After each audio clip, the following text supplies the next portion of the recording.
Final thing, let's talk about the game Saturday night in Lincoln. I don't think Michigan's won over there since like 1905 or something, but they've also only played over there one time since then.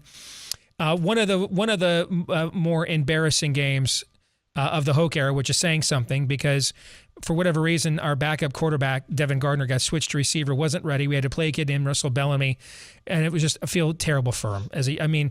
He's not good, but that's not his fault. All right, the coaches put him, you can't blame a kid for taking a scholarship to Michigan, all right? But they put him in a position on a Saturday night in front of the country to just embarrass himself, you know? I don't suspect that'll happen again, but Nebraska's analytics are definitely ahead of its record.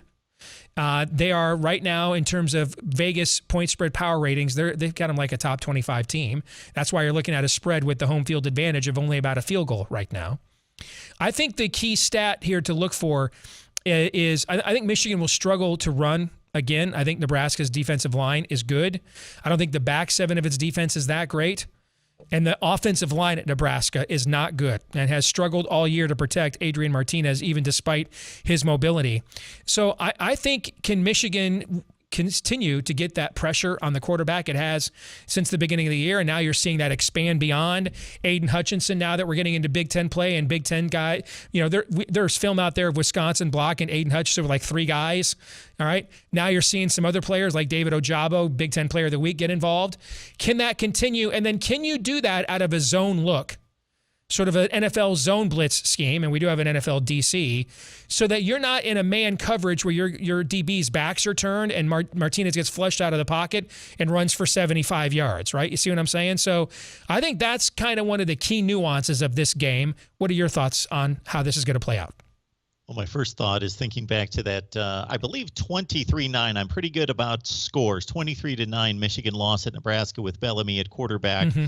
And it was similar to Ohio State fans watching Joe Bosserman just prior to the Braxton Miller era at Ohio State and thinking, am I watching an Ohio State football game here with this guy at quarterback? Yeah, I mean, it was Nick Sheridan level bad. Yeah. And you felt bad for the kid because he just should not have been in that situation, right? Yeah.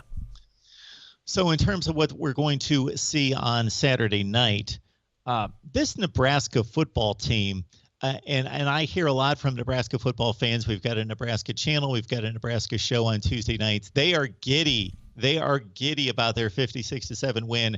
Northwestern's the worst team. I think this confirmed it. Worst team in the Big Ten. So Nebraska finally did what you are supposed to do against the worst team in the conference. They didn't just limp through with a 27-16 win.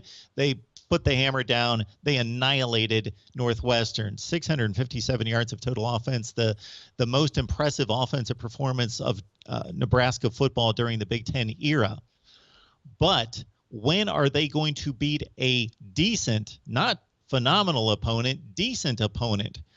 We were having this conversation on our Nebraska show last night, and I'm going through the scores during the Scott Frost era.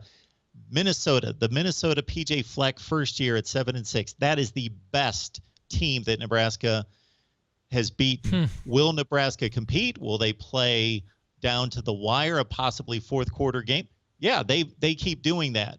They've done it against Michigan State on the road, against Oklahoma on the road. Yes. Can they play close? Yes.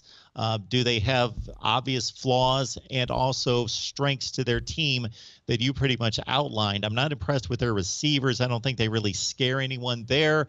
They may have finally found a running back. But I have no doubt. I have little doubt that Nebraska is going to be in the football game in the fourth quarter. But can they finally beat somebody decent and make the plays and stop making the mistakes that have been the hallmark of Scott Frost's teams there? Well, that's the key. I mean, Michigan has 1 turnover this season, and it happened with the fourth string quarterback in the fourth quarter against Wisconsin, throwing to a spot the receiver didn't go to and it got picked off against a team that has been very, very prone to beat itself. So we shall see. Mark, good to talk to you as always, brother. Take care, all right? Great talking to you, Steve. Thank you so much. You bet.